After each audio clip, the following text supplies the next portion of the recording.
What's up everyone? Over the last few years I've made different devices for painting. Glitter air gun, dot maker, spray cutter, circle maker, color mixer for pendulum painting, my biggest spray paint device. Unfortunately the war in Ukraine is still going on and I still can go outside and paint with this big device and make a video with it. And here's what I thought. What if I make my biggest spray paint device a little smaller?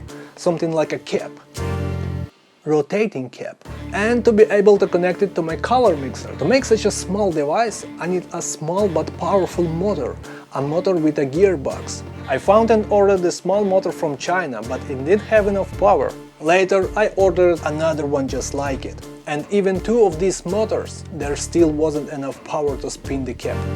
I didn't film this whole long process, but I can tell you I spent a lot of time on it. I made many different 3D models and ran lots of tests. I wanted this cap device to be as small as possible, but to make it work perfectly, I had to use a little bigger motor with a gearbox.